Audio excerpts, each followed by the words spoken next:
Hey friends, Frankie and Brad here in the kitchen where we cook music. Today Brad and I are going to talk about a really serious topic, and we're going to get deep into this. Songs that were banned on the radio for airplay. And in almost all of these incidences, except the last few, why? uh, we're going to kick off with Buddy Holiday, Billie Holiday, excuse me. Back in, I think it was 1939. 1939, she did a song called Forbidden Fruit that was about the bullshit a black person has to put up with when they tour in the South. And it was a very truthful, serious, written song, and it was banded throughout the United States, all through the South, never got airplay, and even she got criticism when she toured in the South, and she was very much, disliked by many, all because she just stated the truth, and the truth hurt. Link Ray, Lord. An instrumental got banned. no shit. How can that possibly be? Yeah. The title. Rumble. Oh, Back in the 50s, the word rumble literally meant gangs were getting ready to go at it. hmm And I guess they were afraid that it might incite yeah. people to rumble. And this song was actually banned in a lot of cities in the U.S. Yeah, an instrumental song, no words. Amazing. A band that a lot of people won't recognize the band, but they're going to recognize the song. The Five Dewtones put out a song, I don't know, it's somewhere in the 60s, 63. Yep. Shake a Tail Feather. Now, they were radio stations that played that, and they were radio stations that didn't. But I promise you this, in the schools, at the high school dances, that was a favorite. Oh, yeah.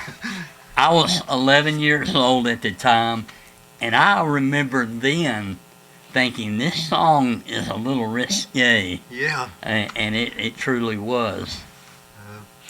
And then, of course, not long after that, the Kingsmen, Louie Louie. Louie, wow. They could do a whole documentary about this song. I don't think anybody knows the exact lyrics of this song, and there's a reason why they don't know them. The singer of the Kingsmen, I saw in an interview, said that it was the vocals that took 14 hours in the studio. And obviously they were trying to sing a song that you could not understand all the lyrics. Yeah, put it between the lines. Between the lines, that's where it's at. But Louie Louie, wow. That's a garage classic. The thing that about, I guess it was the times, J. Edgar Hoover, was over the FBI, but the FBI investigated this song for close to 2 years. The FBI investigating a rock and roll hit. And at the end of almost 2 years, they concluded that the lyrics were not understandable. A great way to spend money. I mean, that was research at its best. Yeah. Wow. Barry McGuire, Eve of Destruction, was written by P.F. Sloan. P.F. Sloan, if I'm not mistaken, P.F. Sloan wrote that. But Yeah, he's a well-known songwriter. but Eve of Destruction was a great song about the times, the Vietnam War. You're old enough for fighting, but not for voting. And it was banned throughout the United States. Radio stations wouldn't play it because it was protesting the Vietnam War, which was at its height. And, Right. And I guess because of all that, it became a real big hit. Not so much that it was a great song, but it was sad that if the song had been left alone, I think it would have been far greater sales. Barry McGuire went on to do Hair, Yep. the live musical, and he's still living. I think he's close to 90 years old, but an amazing performer of the day. The Who, my generation. Yeah, that offended a lot of people, especially those that had the problem with stuttering. They felt like he was poking fun at them, or it really upset a lot of people, and for that reason, there were a lot of radio stations that would not play that song. A lot of British stations wouldn't play it. It was not that much hit in America. It was a little more accepted, but the British were dead on top of that. Yeah. And you look at it in today, how things have changed. I think it probably for the good. You shouldn't. You should try to be politically correct. Sometimes they go too far, Yeah. but I agree. Pete Seeger, moving on to politically correct, he was an artist that was banned in the 50s because he was sympathetic to communism. I think at some point in time he said, we don't even know what communism is. Why are we, talking about it? Well, no. And then I think it was 67, 66, he went on the Smothers Brothers show and did a song, what was Deep in the Big Muddy? Waist deep in the big muddy. Yeah, great tune, and they pulled it and wouldn't air it on the Smothers Brothers show, and years later, when they were doing a Smothers Brothers remake of some of the best episodes, they included some stuff that was cut, such as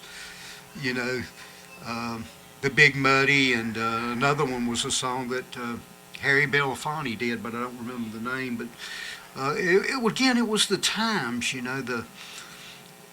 the political agenda was very suppressive in Yeah. those days. If you did something that, as they said back then, ruffled feathers, they would put an anvil down on you, do everything they could to crush you. Yeah. And it was sad. It was very sad. Brad, I'm going to let you take the Beatles. 1967, Lucy in the Sky with Diamonds. And of course, all the reporters jumped on the LSD and thought it was about drugs, and for that reason, there were several stations that refused to play it. Later that year, they came out with I Am the Walrus. I Am the Walrus. Yeah. And it ruffled feathers because John included the line about, girl, you let your knickers down, and that ruffled a lot of feathers. Yeah. More so in England than here. Most people in America have no idea what knickers are, but it means panties. And to the British, that was not so cool. Yeah, Britain was a lot worse on. The English, I know some Brits, and they're very proper. Proper. Thank you. That's the word, proper. Very proper. They live their lives far more reserved than we do here in America. But again, that's not a bad thing. Let's see, moving on, Phil Oakes is somebody that I used to really admire. I was into folk music in my early years, and Phil Oakes wrote a lot of political songs. One that was banded was Draft Dodger Rag. Yeah. It was a rag about dodging the draft. I think the lines was, I'm only 18, got a busted spleen, and I always carry a purse. But it was a song about going to the draft board and trying to get out of the military so you wouldn't have to go to Vietnam and get shot.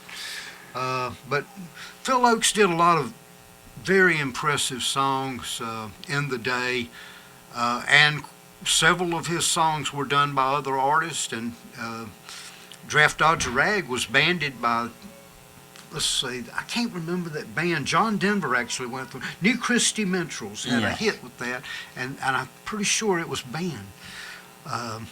But anyway, moving on.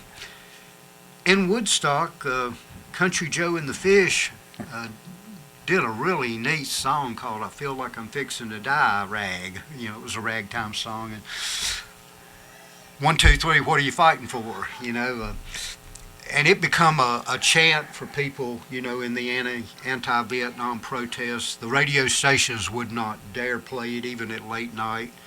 Had no obscene lyrics in it. It was just the content. The content was, there was one line as, "Come on, moms throughout the land, pack up your boy to Vietnam, be the first one on the block to see your boy come home to box."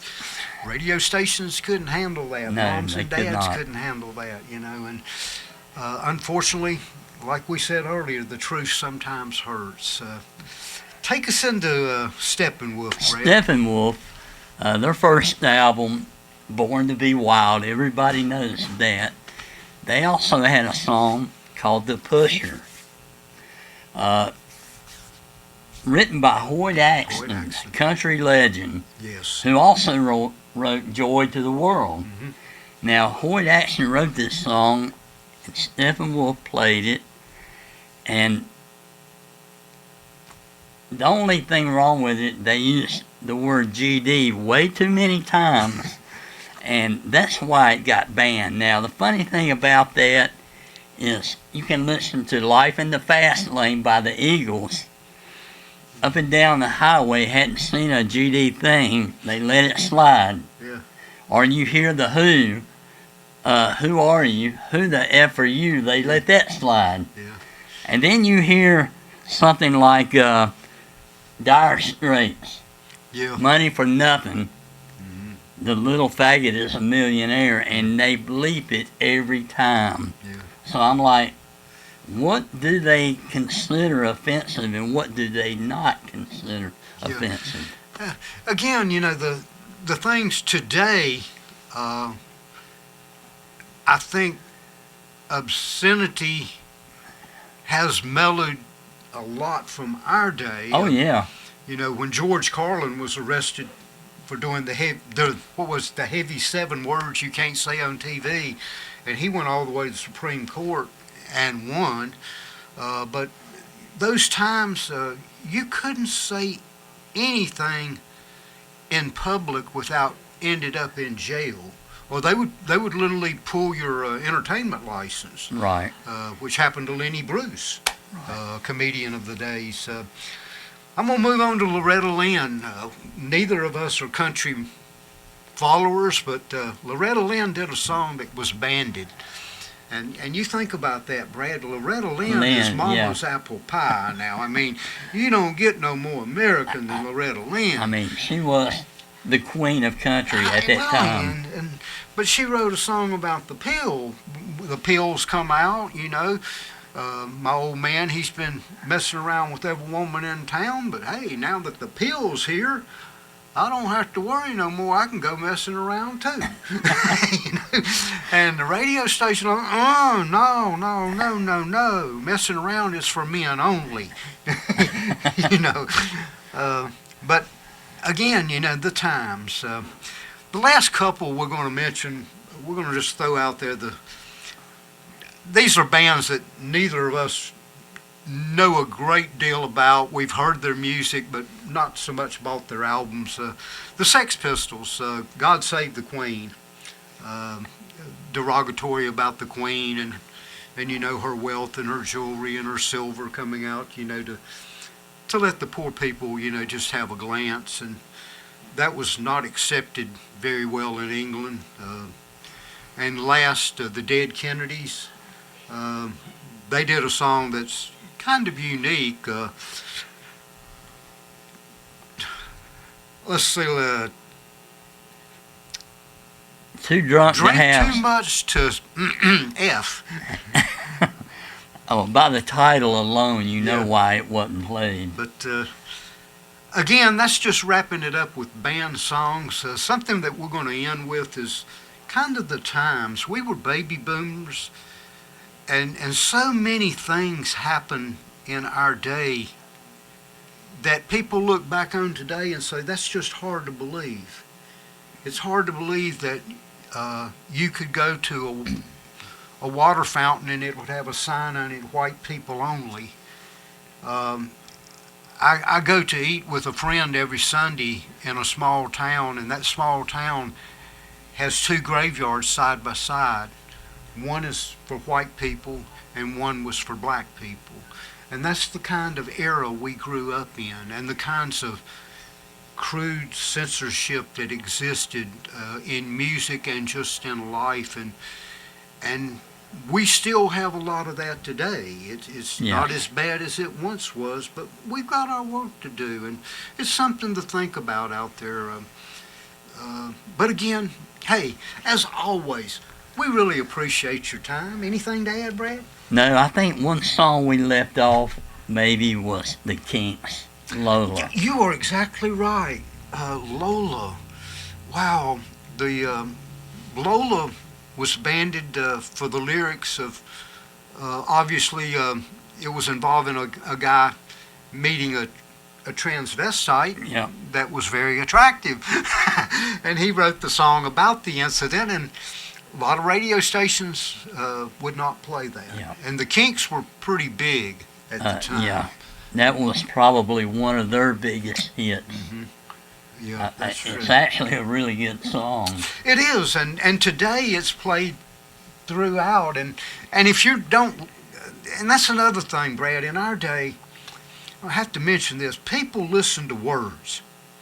But today, you play Lola on the radio, a lot of people don't even listen to the words. They don't even know what it's about. They don't even know what they don't know what it's about. It's just a groovy tune. Yeah. You know? But, again, hey, we've talked too much. Thanks for your time. Thank you for watching our video.